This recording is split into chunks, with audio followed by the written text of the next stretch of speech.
ہے ان لوگوں کے لیے کلام مقدس نے اعلان عام فرما دیا لہم البشرا فی الحیات الدنیا وفی الآخرہ کہ اے لوگوں ایسے بھی اس دنیا میں لوگ رہتے ہیں جو کہ ہم کو راضی کر لیتے ہیں جن کا مقصد کوئی دنیا نہیں ہوتا بلکہ ان کی زندگی کا مقصد صرف آخرت ہوتی ہے اگر وہ جیتے ہیں تو دنیا کے لیے نہیں اگر وہ جیتے ہیں تو منصب کے لیے نہیں اگر وہ جیتے ہیں تو مقام و مرتبے کے لیے نہیں اگر وہ جیتے ہیں رفعت و بلندی کے لیے نہیں اگر وہ جیتے ہیں تو مناصب و منازل کے لیے نہیں اگر وہ جیتے ہیں تو مقام و مرتبے کے لیے نہیں بلکہ ان کی زندگی کا مقصد یہی ہوا کرتا ہے جب تک جان رہے جسم میں تو ایک پروردگار چاہے کچھ بھی آ جائے سونامی آ جائے سمندر آ جائے لوگوں کی بھر بھی جائے لیکن ایک پروردگار مجھے اگر کچھ بھی ملے گا کہ میری زندگی کا مقصد ہے تو صرف ایک ہی ہے چاہے کچھ ملے نہ ملے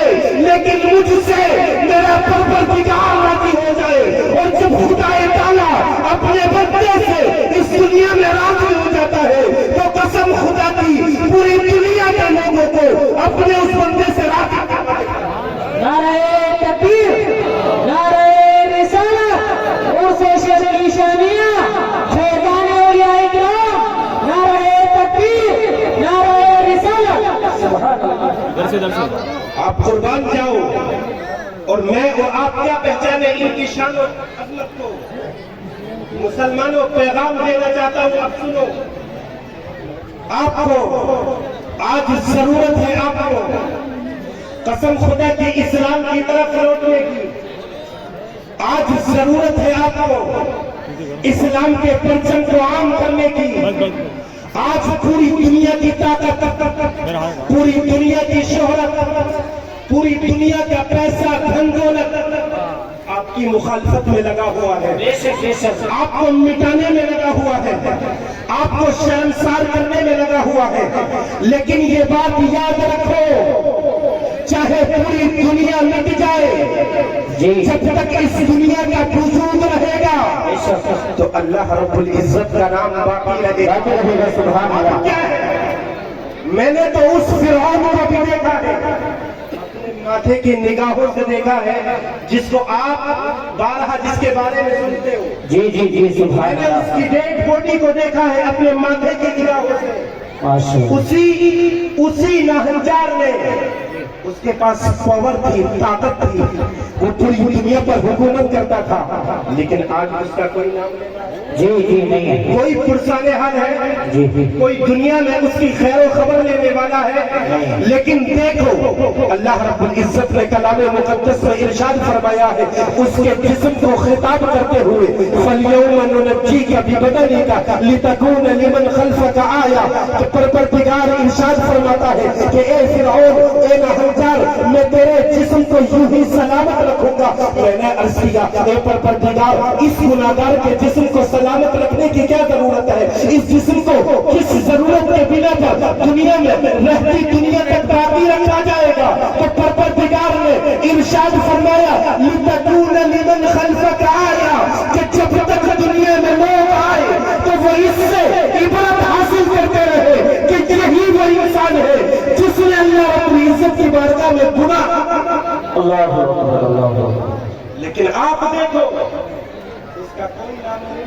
لیکن آج بیٹھے ہو یہاں کس کی بارگاہ میں شیر علی میاں شیر علی میاں کی کس کی بارگاہ میں شیر علی میاں بولے سب لوگ کس کی بارگاہ میں شیر علی میاں کی بارگاہ میں قسم خدا کی اگر صدق دل سے آئے ہو نا تو خالی دامن نہیں جاؤ گے بلکہ یہ وہ لوگ ہیں جو مدینے پہنچا دیتے ہیں اور جب بندہ مدینے پہنچ جاتا ہے تو اس کا کانٹیکٹ اللہ رب العزت سے ہو جاتا ہے کیونکہ یہی شان ہے یہی وہ لوگ ہیں جن کے بارے میں بتایا گیا علماء اکرام نے صراحت کے ساتھ کہا ہے اگر ان کے دامنوں میں ان کی بارگاہوں میں کوئی بندہ صدق دل سے حاضری دیتا ہے اپنے دامن کو پھیلاتا ہے آنکھوں کو بند کرتا ہے روزہ میں بیٹھتا ہے تو قسم خدا کی اگر ان کا وسیلہ دے کر رب کی بارگاہ میں دعا کرتا ہے تو پروردگار اپنے اس بندے کی دعا کو رد نہیں فرماتا بلکہ اللہ رب العزت اپنے بندے کی دعا کو قبول فرماتا ہے اور قبول ہی نہیں بلکہ جنے کتنے لوگ ہیں جنے کتنی مائیں ہیں جنے کتنے باپ ہیں اگر کسی کے پاس اولاد نہیں ہوتی تو اللہ رب العزت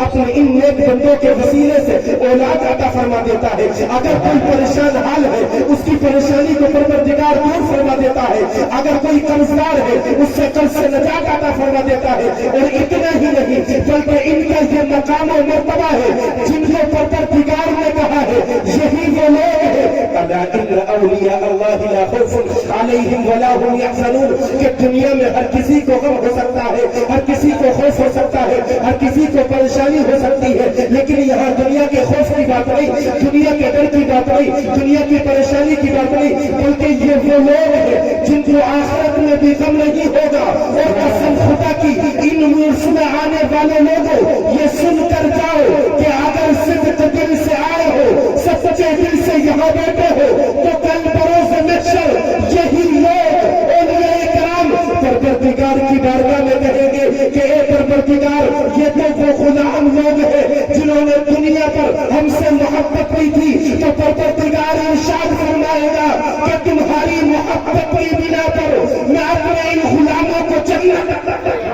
سبحان اللہ جیسے ماشاء اللہ سبحان اللہ. انہی کی محبت پر